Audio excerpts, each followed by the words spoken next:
वालेकुम नाज़रीन, आज मैं आपको बताऊंगा कि डीएफएम वगैरह में रजिस्टर कैसे करते हैं। हम सबसे पहले डीएफएम खोल लेंगे, जैसा कि आप मेरी स्क्रीन पर देख रहे हैं। उसके बाद साइन इन विथ यूएई पास करेंगे। साइन इन विथ मैंने यूएई पास किया। अब मैं यूएई पास के थ्रू इसको मैं लॉगिन करूँगा। मैंने कन्फर्म पे क्लिक कर दिया, सही है। उसके बाद मैंने अपना यूएई पास का लॉगिन डाला। आपको स्क्रीन ब्लर नज़र आ रही होगी क्योंकि ये मेरा पर्सनल रेसिडेंशियल है, तो मैंने ब्लर कर दिया है। जैसा कि ये लोडिंग हो रहा है यूएई पास के थ्रू, सही। अब मैं रजिस्टर पे क्लिक करूँगा, जैसा कि आपको मेरी स्क्रीन पे नज़र आ रहा होगा। अब इसके बाद मैंने पासवर्ड सेट किया अपना, मैंने नाम वगैरह अपना वेरीफाई कर लिया और मैंने अपना पासवर्ड सेट कर दिया। पासवर्ड के वक्त स्क्रीन ब्लर हो रही होगी, सही है। जैसा कि आप मेरे इसके क्रिएट अकाउंट पे क्लिक कर दिया मैंने। उसके बाद email is already in use, okay कर दिया। अब मैं जाऊँगा बैक करूँगा। बैक करने के बाद साइन इन विथ यूएई पास करूँगा। कंटिन्यू करो, कंटिन्यू। अब मैं ईमेल के थ्रू कंटिन्यू करूँगा, लॉगिन करूँगा, सही है। अब ये जैसा कि आपकी स्क्रीन पे देखें लॉगिन हो रहा है, मेरे पास डीएफएम की ऐप खुल चुकी है। जैसा कि आपको स्क्रीन पे नज़र आ रहा होगा, ये मेरी डीएफएम की ऐप खुल चुकी है। डीएफएम में लॉगिन करना बहुत ही आसान तरीका है यूएई पास के थ्रू, जैसा कि आप लोग स्क्रीन पे देख रहे होंगे। जैसे मैंने अभी यूएई पास के थ्रू लॉगिन करा है। अब मैं एडीएक्स की एप्लीकेशन ओपन करूँगा।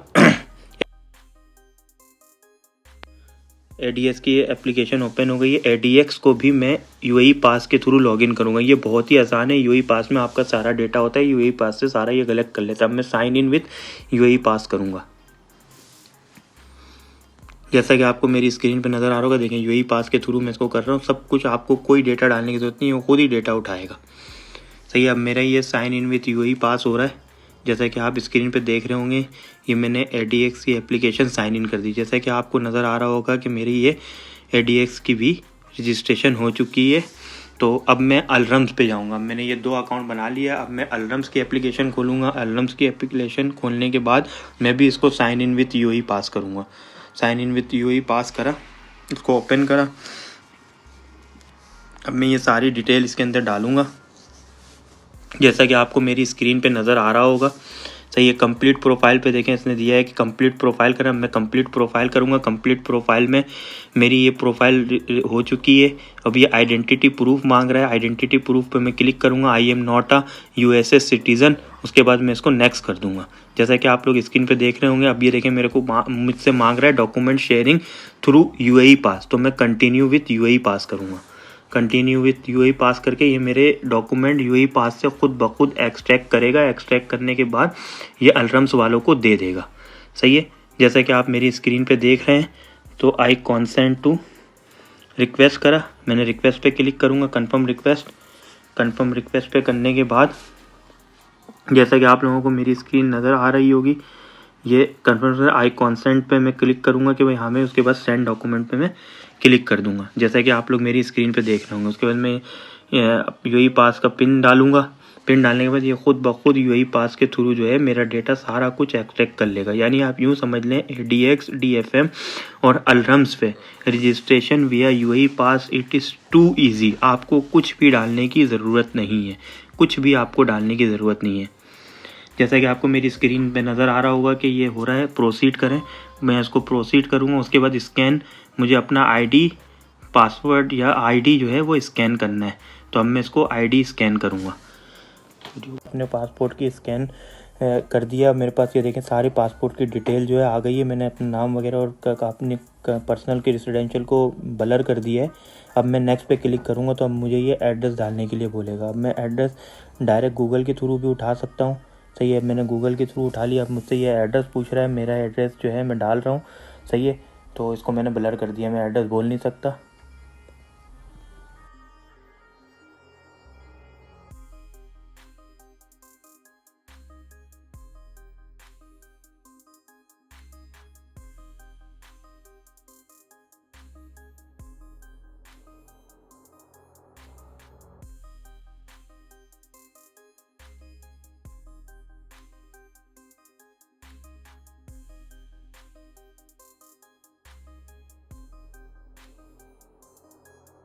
मैंने सेलेक्ट कर लिया, मैं हाइड करवा दूँगा, सही है। पी 5 कर दो, नहीं पता भाई मैं। हाँ चलो नेक्स्ट। अब मैंने नेक्स्ट के ऊपर क्लिक कर दिया। मैंने अपना एड्रेस भी डाल दिया। अब ये CRS डिक्लेरेशन है, common reporting standard.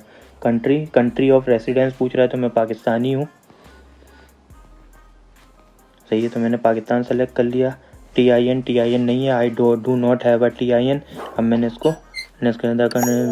The account holder is otherwise unable to, no TIN is required, no TIN is required. अब मैंने इसको नेक्स्ट कर दिया। सही है, मैंने CRS डाल दिया। अब मेरे से ये बैंक की डिटेल पूछ रहा है, तो मैं बैंक की डिटेल मैंने डाल दी है, डाल रहा हूँ ना, मैंने कॉपी करके रखा हुआ था, मैंने बैंक की डिटेल डाल दिया। वैलिडेट करा देंगे, मेरे बैंक के नाम पूरा उठा लिया इसने। अब मैंने इसको नेक्स्ट कर दिया। अब ये मुझसे IBAN लेटर का पूछ रहा है। IBAN लेटर में है, IBAN लेटर है कोई इनकम स्टेटमेंट वगैरह है? बैक करो। अब मैं इसको बैक करता हूँ। मैं इसको कहता हूँ कि भाई मैं इसको बाद में अपलोड कर दूँगा, more than less than 12 month. मैंने इसको सेलेक्ट कर दिया। अब इसमें से IBAN का वो कह रहा है कि अब मैं अपने बैंक को लॉगिन करूँगा। अब मैं अपने बैंक को लॉगिन करूँगा जिसमें IBAN नेक्स्ट करूँ। इसको मैंने नेक्स्ट कर दिया जैसे इनकम स्टेटमेंट लगा के। तो ये प्रोसीड कर दिया। प्रोसीड करना देंगे, मेरी योर प्रोफाइल भी 100% हो चुकी है, आइडेंटिटी प्रूफ भी हो चुकी है। अब मैं प्रोफाइल रिस्क पे जाऊँगा। प्रोफाइल रिस्क में ये पूछ रहा है कि equity and related security investment experience. भाई मेरा 5 साल का एक्सपीरियंस है, इसको भी 5 साल कर दिया। फिक्स इनकम पे भी इसको भी 5 साल कर दिया। सही है। उसके बाद इन्वेस्टमेंट फ्रीक्वेंसी ओकेजनली कर दिया। सही है, इसको मैं कर देता हूँ कि भाई मैं एक्सपर्ट हूँ। सही है, नेक्स्ट कर दिया। सही है, अब इसी तरीके से मैंने इसको नेक्स्ट कर दिया। अब इसी तरीके से सारा स्टेप बाय स्टेप मुझसे पूछेगा। सोर्स ऑफ इनकम ये मुझसे पूछ रहा है। सोर्स ऑफ इनकम में मैं डाल दूंगा कि भाई मैं सैलरी पर्सन हूँ। सही है, उसके बाद ये इंडस्ट्री में मैं डाल दूंगा कंज्यूमर एंड इंडस्ट्रियल प्रोडक्ट डाल दूंगा। ऑक्यूपेशंस अदर देखता हूँ, अगर अदर शो करता है अदर डाल दिया। उसके बाद एम्प्लॉयर नेम जो है वो मैंने डाल दिया ABC। अब मैंने इसमें एम्प्लॉयर नेम भी डाल दिया।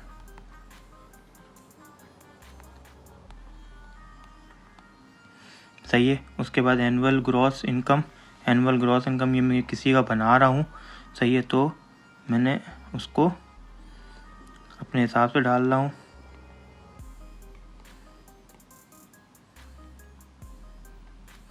नेक्स्ट कर दिया। ये जैसे ऐसी फॉर्मेलिटी के सवालात होते हैं, तो इसके लिए इतनी टेंशन लेने की ज़रूरत नहीं है। इसको भी मैंने 5 साल कर दिया, इसको भी 5 साल कर दिया, इसको भी 5 साल कर दिया। ये फॉर्मेलिटी के लिए सवाल जवाब हो रहे हैं, इसके लिए इतना कोई ऐसा मतलब नहीं है। आपकी वो करता है। एसेस योर रिस्क मेरा है मॉडरेट कर देता हूँ। भाई मैं मॉडरेट रिस्क ले सकता हूँ, इससे ज़्यादा नहीं ले सकता। Assess your risk applications moderate कर दिया, इसको मैंने कंजर्वेटिव कर दिया। नेक्स्ट, अब प्रोसीड कर दिया। सही है, उसके बाद IM board member of the share holding listed company. No नहीं है, ऐसा कुछ भी नहीं है मेरे पास।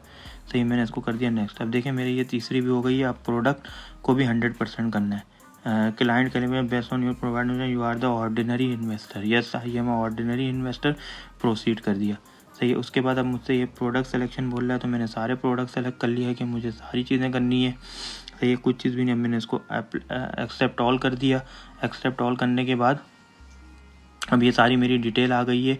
जो भी मैं इसको एक बार रिव्यू कर लेता हूँ। रिव्यू करने के बाद मैं इसको सबमिट कर दूँगा। अब देखिए मैंने इसको सबमिट कर दिया। Please information submit this form. Yes, मैंने इसको यस कर दिया। अब ये अपलोडिंग डेटा हो रहा है मेरा, जैसा कि आपको मेरी स्क्रीन पे नज़र आ रहा होगा। अब ये डेटा अपलोडिंग होने के बाद ये अल्रम्स वालों के पास जाएगा, वो उसको वेरीफाई करके मेरे अकाउंट को एक्टिव कर देंगे और मेरे पास वेलकम की ईमेल आएगी और साथ में बैंक डिटेल भी आएगी। तो मुझे उस बैंक डिटेल को लेकर जो मेरा बैंक होगा उसके हिसाब से मैं उसकी बेनिफिशियरी बनाऊंगा और उसमें मुझे जितने भी पैसे की इन्वेस्टमेंट करनी है वो उनको ट्रांसफ़र कर दूंगा और फिर उनको ईमेल कर दूंगा कि मैंने ये आपके डिपॉजिट कर दी है। सही है, cs@alrams.ae पे। तो ये फिर विदिन 48 आवर्स ये मेरे अकाउंट में ये लोग पेमेंट कर देंगे। उसके बाद अब इसको ट्रेडिंग कैसे करनी है, how to buy and sell shares of company, तो उसकी वीडियो मैं अलग से बनाऊंगा। अभी ये जस्ट आपको लॉगिन करने के लिए बता दिया। एक बार मैं फिर रिपीट कर देता हूँ। आपको ADX और UAE पास, ADX और DPM में और अल्रम्स में आपको UAE पास के थ्रू रजिस्ट्रेशन करनी है। उसके बाद अल्रम्स में भी UAE पास के थ्रू रजिस्ट्रेशन होगी। बस जस्ट आपको आपका पासपोर्ट स्कैन करके अपलोड करना पड़ेगा और जो छोटे मोटे सवालात हैं फॉर्मेलिटीज़ के वो आपको फिल करनी होगी। तो बआसानी आप जो है ये अल्रम्स की एप्लीकेशन में भी रजिस्टर्ड हो जाएंगे। अलरम्स की एप्लीकेशन मैंने खोला तो मेरा ये जैसे ही वो हो गया तो मेरे पास ईमेल आ चुकी है। मैं आपको अपने जीमेल में दिखा देता हूँ कि मेरे पास देखें ये अलरम्स की ईमेल आ चुकी है। इसमें देखें लिखा हुआ है कि बैंक डिटेल वगैरह और वेलकम की ईमेल आ चुकी है। अब देखें मैं बैंक डिटेल के ऊपर क्लिक करता हूँ तो मुझे ये अपने इनकी सारी बैंक की डिटेल की वो शो कर देगा कि भाई आप इस अकाउंट इस बैंक में और ये अकाउंट नंबर है, आप इसमें पैसा डाल सकते हैं। तो अब मैं इसमें से जो भी मेरा बैंक है, अब जैसे मेरा मशरिक है तो इसमें मशरिक कोई बैंक है, इसमें कोई मशरिक बैंक नहीं है। अब इसमें से मैं जो भी देखना चाहता हूँ एमिरेट्स एंड बीडी में भी कर सकता हूँ, दुबई इस्लामिक में भी कर सकता हूँ, अबू धाबी कमर्शियल बैंक में भी कर सकता हूँ। तो मैं उसकी बेनिफिशियरी क्रिएट करूँगा अपने बैंक अकाउंट से, बैंक अकाउंट में। उसके बाद अपने बैंक अकाउंट से मुझे जितने पैसे ट्रांसफ़र करने होंगे मैं उतने पैसे ट्रांसफ़र कर दूंगा। तो फिर ये मेरे पास शो करेंगे। मैं अगर अलरम्स की एप्लीकेशन खोलता हूँ तो अलरम्स की एप्लीकेशन में भी देखें मेरे ऊपर बैलेंस जो है इधर में ऊपर टॉप में बैलेंस कुछ भी नहीं आ रहा, 0 है। सही है। तो जब मैं इसमें पैसे ट्रांसफ़र करूँगा तो अलरम्स वालों की कंफर्मेशन ईमेल भी आएगी और मैं फिर उतने पैसे जितने मैंने इनको सेंड किए हैं उतने पैसे मेरे इस ट्रेडिंग अकाउंट में आ जाएंगे। उसके बाद मैं अलग से वीडियो बनाऊंगा कि इसको बाई और सेल कैसे करते हैं। Thank you so much.